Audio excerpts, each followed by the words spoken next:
Hello friends, तो कैसे हैं आप लोग। Welcome back to my another video. उम्मीद करता हूं कि आप लोग सब अच्छे होंगे, स्वस्थ होंगे, सही सलामत होंगे। तो हाजिर हूं आप लोगों के सामने एक और नए वीडियो के साथ। और आज मैं इस वीडियो में बात करने वाला हूं career in NDT field. NDT में क्या कैरियर हो सकता है आपका, और खास करके ये वीडियो मैं बना रहा हूं नए लोगों के लिए, फ्रेशर लोगों के लिए, क्योंकि जो एक्सपीरियंस लोग हैं, जो गल्फ रिटर्नर लोग हैं, जिनके पास में 10 साल 15 साल का एक्सपीरियंस है, वो तो भैया कहीं भी बैग उठाए और निकल गए, फंस जाते हैं फ्रेशर लोग। क्योंकि एज ए फ्रेशर मैंने भी बहुत स्ट्रगल किया है पहले, है ना। तो इसमें इस वीडियो से फ्रेशर लोगों को खासा हेल्प मिलने वाला है। तो प्लीज अगर आप मेरे चैनल पर नए हैं तो मेरे चैनल को आप लाइक कर दे, सब्सक्राइब कर दे, अपने दोस्तों के साथ भी शेयर कर दे, ताकि उनको भी कुछ हेल्प मिल सके। मैं आपको एक इंटरेस्टिंग चीज बता दूं कि मेरे चैनल पे गाइज 95% लोग ऐसे हैं जो वीडियो को देखते हैं लेकिन सब्सक्राइब नहीं करते हैं, चले जाते हैं। कौन है ये लोग, कहां से आते हैं? कीजिएगा, ये ठीक नहीं हो रहा है, आप गलत कर रहे हैं सर। 5% जो सिर्फ मेरे दोस्त लोग जुड़े हुए हैं, 28 दोस्त जो है मेरे यूट्यूब के पे, जो मेरी छोटी सी फैमिली है 28 लोगों की, उन लोगों को मैं दिल से शुक्रिया अदा करना चाहता हूं। आप सभी लोगों का आपको मैं सलाम करता हूं। और ऐसे ही आप लोग सपोर्ट करते रहिए मुझे आगे भी, ताकि मैं इंकरेज हो करके और अच्छे से अच्छे वीडियो में बना सकूं। तो चलिए शुरू करते हैं आज का वीडियो। और इसमें मैं आपको बताने वाला हूं कैरियर इन एनडीटी। तो आज हम जो डिस्कस करने वाले हैं इस वीडियो में 5 चीज हम डिस्कस करेंगे ये वीडियो में गाइज। तो सबसे जो पहला है, नंबर 1, वो है एनडीटी क्या है, मतलब कि व्हाट इज एनडीटी। नंबर 2, इसका इस्तेमाल कहाँ होता है या कहाँ करते हैं। नंबर 3 है इसका सर्टिफिकेशन कोर्स क्या है, क्या क्राइटेरिया है। Number 4, role and responsibilities of level wise. And number 5, जिसके लिए हम लोग एक कोर्स करना चाहते हैं, है ना, हर इस फील्ड में आगे बढ़ना चाहते हैं, यानी कि इसका स्कोप क्या है गल्फ कंट्रीज में, खास करके ओमान में, और क्या सैलरी वगैरह है यहाँ पे, है ना। मैं आपको बता दूं कि यहाँ पे 3-4 कंपनी जो है स्पेशलिस्ट एनडीटी वाले लोगों को हायर करता है। मेरे दोस्त लोग उस कंपनी में काम कर रहे हैं, तो मैं बताऊंगा कि वो कौन कौन सी कंपनी है इसी वीडियो में। तो आप बने रहे हमारे साथ इस वीडियो के एंड तक। तो चलिए शुरू करते हैं। तो गाइस, सबसे पहले मैं आपको बता दूं कि एनडीटी का मतलब क्या होता है, इसका फुल फॉर्म क्या होता है ना। तो एनडीटी का फुल फॉर्म होता है नॉन डिस्ट्रक्टिव टेस्टिंग। इसको एनडीई या एनडीआई भी बोलते हैं, यानी कि नॉन डिस्ट्रक्टिव एग्जामिनेशन या नॉन डिस्ट्रक्टिव इंस्पेक्शन, सबका मतलब सेम ही होता है, ठीक है।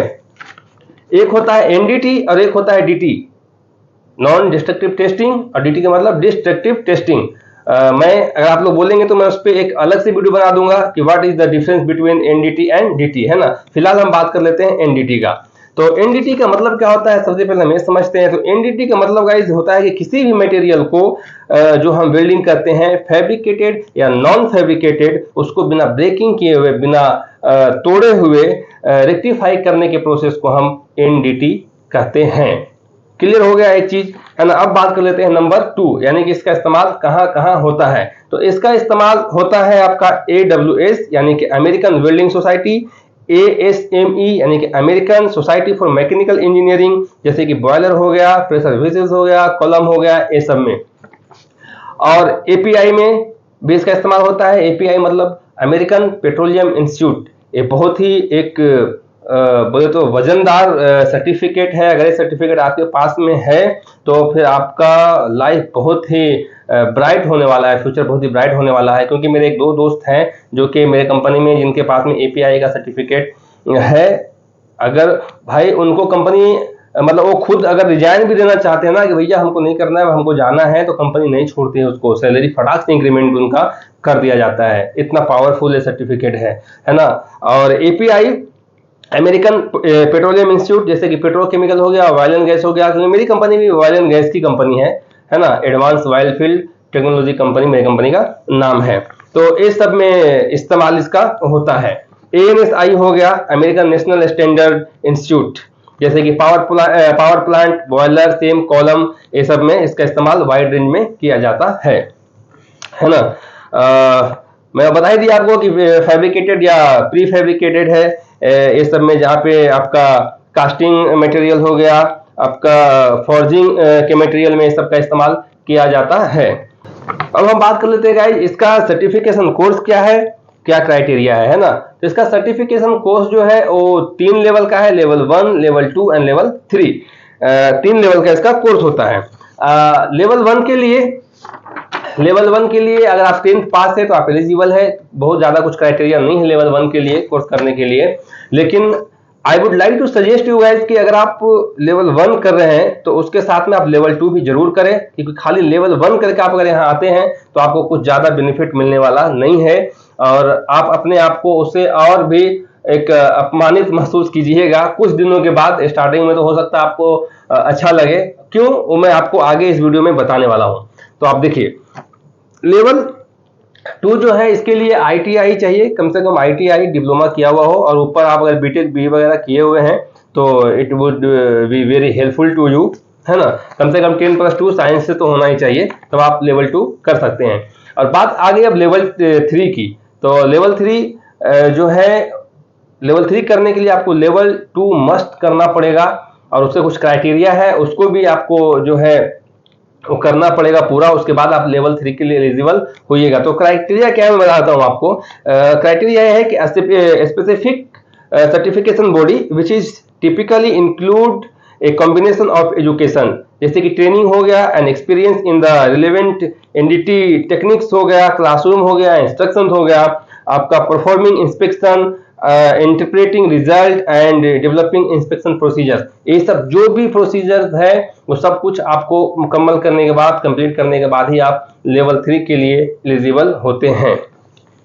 और लेवल 2 में जो आपको सर्टिफिकेशन जो दिया जाता है वो होता है ASNT बोले तो American society for non destructive testing. क्या सर्टिफिकेट आपको मिलता है लेवल 2 के लिए। एंड लेवल 3 के लिए मिलता है आपको ASTM, यानी कि American society for testing and materials के लिए लेवल 3 का आपको मिलता है। अच्छा, अब लेवल 1 का काम क्या होता है वो मैं आपको बताता हूं। लेवल 1 वाले जो है वो कैलिब्रेशन कर सकते हैं, किसी भी चीज को टेस्टिंग कर सकते हैं, है ना, लेकिन किसी भी जॉब को वो एक्सेप्ट या रिजेक्ट नहीं कर सकते हैं। और आपको जो मैं बात कर रहा था कि आप अपमानित महसूस करेंगे यहीं पे, क्यों, आप लेवल 2 के अंडर में काम करेंगे as a trainee. Level 1 level 2 के अंडर में काम करता है, और जो आप कैलिब्रेशन या टेस्टिंग वगैरह कीजिएगा उसको आप एक्सेप्ट या रिजेक्ट नहीं कर सकते हैं, वो करेगा आपका लेवल 2 वाला, एक्सेप्ट या रिजेक्ट करता है ना। तो प्लीज आप जब भी लेवल 1 कर रहे हैं तो ट्राई करें कि लेवल 2 भी साथ में कर लें, ताकि आपको यहाँ पे आने के बाद में आप एक आराम से टेंशन फ्री होकर के आप काम कर सकते हैं। अब बात कर लेते हैं role and responsibilities of level 1, level 2 and level 3। तो लेवल 1 का तो मैंने बता ही दिया है। लेवल 2 वाला जो है वो किसी भी इंटरमीडिएट लेवल का काम है, तो ये किसी भी जॉब को कैलिब्रेशन, चेकिंग और टेस्टिंग कर सकते हैं, और किसी भी जॉब को ये एक्सेप्ट या रिजेक्ट करने का इनके पास में अथॉरिटी या पावर होता है। ये लेवल 2 है ना। और जो लेवल 3 है वो लेवल 3 लेवल 2 वाले को इंस्ट्रक्ट भी कर सकते हैं, इंस्ट्रक्शन भी दे सकते हैं। और जो भी है लेवल 2 वाला, आप जो भी किसी भी जॉब को आप कंप्लीट करेंगे टेस्टिंग करके कि हाँ भाई टेस्टिंग हो गया, एक सब कुछ क्लियर है, तो लेवल 2 वाला एक सर्टिफिकेट बनाएगा। उसको जो है ऑथराइजेशन जो करने का जो पावर होता है उस सर्टिफिकेट को, वो होता है लेवल 3 के पास में, है ना। जैसे कि अभी हम लोगों की कंपनी है, ऑयल फील्ड की कंपनी है, अगर हम किसी भी क्लाइंट या लाइक पीडीओ का, ऑक्सी का कोई भी जॉब अगर पकड़ के यहाँ पे लेकर के आया हूँ, अपने कंपनी में काम कर रहा हूँ और उसका करवाना है एनडीटी, तो हम खुद से नहीं कर सकते हैं। उसके लिए हम टीपीआई हायर करेंगे। टीपीआई बोले तो थर्ड पार्टी इंस्पेक्शन, वो आएगा, उसको एनडीटी करेगा, जो भी रिपोर्ट वगैरह बनाएगा और सर्टिफिकेट फिर हमें देगा। फिर हम क्या करेंगे, उस जॉब के साथ अपने क्लाइंट को डिलीवर कर देंगे। तो ये होता है पूरा प्रोसेस, है ना। तो लेवल 3 का भी हो गया। अब हम बात कर लेते हैं इसमें कि एनडीटी, इसमें कौन कौन से मेथड, कितना मेथड का इस्तेमाल हम करते हैं।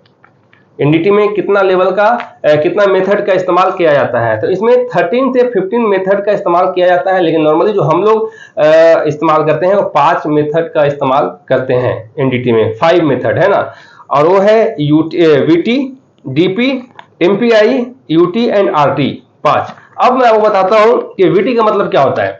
वीटी का मतलब होता है विजुअल टेस्टिंग, है ना। अपने विजुअल मतलब आंखों के सामने, है ना, ये विजुअल टेस्टिंग होता है। उसमें हम इस्तेमाल करते हैं यूनिवर्सल वेल्डिंग गेज का। आप देख सकते हैं स्क्रीन पे, ये है यूनिवर्सल वेल्डिंग गेज, है ना, इसका हम इस्तेमाल करते हैं।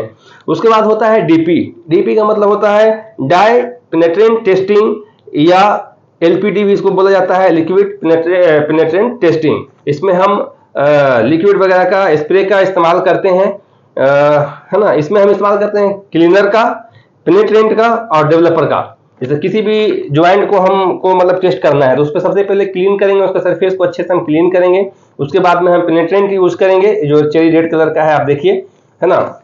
एक क्लीनर है, उसके बाद में एक पेनेट्रेंट है, इसका इस्तेमाल करेंगे। उसके बाद 10 से 15 मिनट के लिए हम उसको छोड़ देते हैं, 10 से 15 मिनट के लिए, और उसके बाद में हम फिर यूज करेंगे डेवलपर का। ये है डेवलपर, इसका इस्तेमाल हम करेंगे। डेवलपर मारने से क्या होता है, आप देखिए ये एक फ्लांच है, इसमें वेल्डिंग किया हुआ है।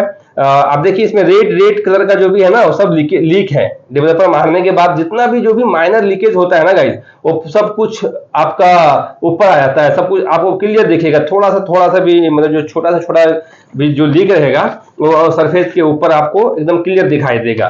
तो इसका इस्तेमाल हम एकदम हाई सेंसिटिव क्रैक के लिए, जो हाई सेंसिटिव क्रैक होता है उसको चेक करने के लिए हम यूज करते हैं, है ना। अब हम बात कर लेते हैं गाइस एमपीआई बोले तो मैग्नेटिक पार्टिकल इंस्पेक्शन या टेस्टिंग भी इसको बोला जाता है ना। इसमें हम लोग इस्तेमाल करते हैं योक का, मैग्नेटिक योक। ये है, आप देख सकते हैं योक बहुत ही तगड़ा होता है। अगर आप किसी भी चीज पे अगर आप मतलब उसको चिपकाएंगे ना, बहुत हार्ड चिपकता है ना। तो ये है मैग्नेटिक योक, इसका इस्तेमाल करते हैं, या परमानेंट वार का भी इस्तेमाल करते हैं। तो ये हो गया एमपीआई। अब हो गया यूटी मतलब अल्ट्रासोनिक टेस्टिंग। उसके बाद आ गया लास्ट में आरटी यानी रेडियोग्राफिक टेस्टिंग। हम लोग कोई भी बिल्डिंग जॉब या बॉयलर वगैरह के ज्वाइंट्स को चेक करने के लिए हम लोग रेडियोग्राफी करते हैं। अच्छा, रेडियोग्राफी में मैं एक चीज आपको और बता दूं कि अगर आप रेडियोग्राफी कहीं पे भी कर रहे हैं, नॉर्मली यहाँ पे जो होता है वो होता है लंच का टाइम में या तो फिर नाइट में। उसका वजह क्या है, उसका वजह ये है कि अगर आप रेडियोग्राफी किसी भी जगह पे कर रहे हैं, जहां पे आप रेडियोग्राफी कर रहे हैं उससे कम 20 से 25 मीटर दूर में मतलब एरिया को आपको बैरिकेशन करना पड़ता है कि कोई भी आदमी एंट्री नहीं कर पाए। इसका वजह क्या है, अगर आप रेडियोग्राफी कर रहे हैं तो आपके पास में तो सेफ्टी इक्विपमेंट्स रहता है, जिसको आप सेफ्टी डिवाइस रहता है, जिसको आप इस्तेमाल करते हैं तो आप सेफ रहते हैं। अगर किसी को भी वो जो रे वगैरह निकलता है वो लग गया ना, तो फिर समझ लीजिए कि लाइफ खत्म। कभी भी वो बंदा पेरेंट्स नहीं बन सकता है, फादर नहीं बन सकता है। एक इंसिडेंट हुआ था इंडिया में किसी प्लांट में, मैं नाम नहीं बता सकता हूँ, लेकिन 2007-8 के बीच में मैं भी उधर था, प्लांट में काम कर रहा था। मतलब उसके पास मैंने उस प्लांट में काम कर रहा था, तो इन्फॉर्मेशन मिला था कि एक बंदे को जो है वो भाई रे लग गया। मतलब वीडियोग्राफी करते हुए वो बंदा मतलब ध्यान नहीं दिया, उसके आसपास में गया और रे लग गया। तो उसके बाद में उसको कंपनसेशन के तौर पे कंपनी जो है 25 लाख या 30 लाख रुपीज दिया था। बट क्या ही फायदा उस पैसे का, जबकि आपको पता है कि फिर आप लाइफ टाइम कभी भी आप पेरेंट्स फादर नहीं बन सकते हैं। तो इस तरीके का हाई रिस्क वाला ये जॉब है ना। तो ऐसा है ये रेडियोग्राफी। अब हम बात कर लेते हैं कि इसका क्या स्कोप है गल्फ कंट्रीज में और खास करके ओमान में, और क्या सैलरीज है इसका, है ना। तो मैं बता दूं आपको, फ्रेशर लोगों के लिए as a NDT technicians Oman का जो सैलरी है वो लगभग सही है। 200 रियाल 250 रियाल से आपका सैलरी स्टार्टिंग है, 200 रियाल से आपका सैलरी स्टार्टिंग है यहाँ पे। और ऊपर जैसे जैसे आपको एक्सपीरियंस होते जाएगा आपका सैलरी जो है वो इंक्रीज होते चला जाएगा। तो आप पहली बार अगर आ रहे हैं तो आप सैलरी मत देखिए, आप पहले आइए और एक्सपीरियंस गेन कीजिए, उसके बाद सैलरी जो है वो ऑटोमेटिक चला जाएगा। आप लाइफ में एक चीज याद रखिए कि कभी भी सैलरी के पीछे, पैसे के पीछे मत भागिए। अगर आपको 1 लाख रुपया कमाना है तो आपको 1 लाख रुपया के लायक आपको बनना है। आप जब बन जाएंगे तो ऑटोमेटिक आपको उतना मिल जाएगा। तो अच्छा खासा स्कोप है इस फील्ड में, अच्छा ब्राइट फ्यूचर है इसका, हर जगह इसका डिमांड है, खास करके ऑयल फील्ड में इसका, और हर जगह कहीं भी मतलब कि किसी भी कंपनी में हर जगह इसका डिमांड है ही है। और 1-2 कंपनी जो है यहाँ पे मैं आपको बता दूं कि हाईटेक इंस्पेक्शन है जो कि स्पेशलिस्ट एनडीटी वगैरह के लोगों को हायर करती है। IXR ग्रुप है जो कि एनडीटी वगैरह के लोगों को हायर करती है। उसमें ये 2-3 कंपनी है जो मेरे दोस्त लोग भी उस कंपनी में जॉब कर रहे हैं। तो अच्छा सैलरीज है उन लोगों का भी, और अच्छा स्कोप है, अच्छा सैलरीज भी है। 200-250 वाली सैलरी है, इट मीन्स की 40,000 रुपये से स्टार्टिंग सैलरी है। तो मतलब कि अच्छा है गाइज, है ना। तो ये था आज का वीडियो, आई होप कि आपको पसंद आया होगा। अगर पसंद आया तो मेरी वीडियो को प्लीज लाइक कर दे, सब्सक्राइब कर दे एंड अपने दोस्तों के साथ भी शेयर कर दें। और कुछ भी अगर आपको डाउट है तो प्लीज हमें कमेंट बॉक्स में आप कमेंट करें। I will try to clear your doubts. इसी के साथ मैं इस वीडियो को क्लोज कर रहा हूं। मिलते हैं फिर किसी नेक्स्ट वीडियो में नेक्स्ट टॉपिक के साथ। तब तक के लिए bye bye, take care of yourself.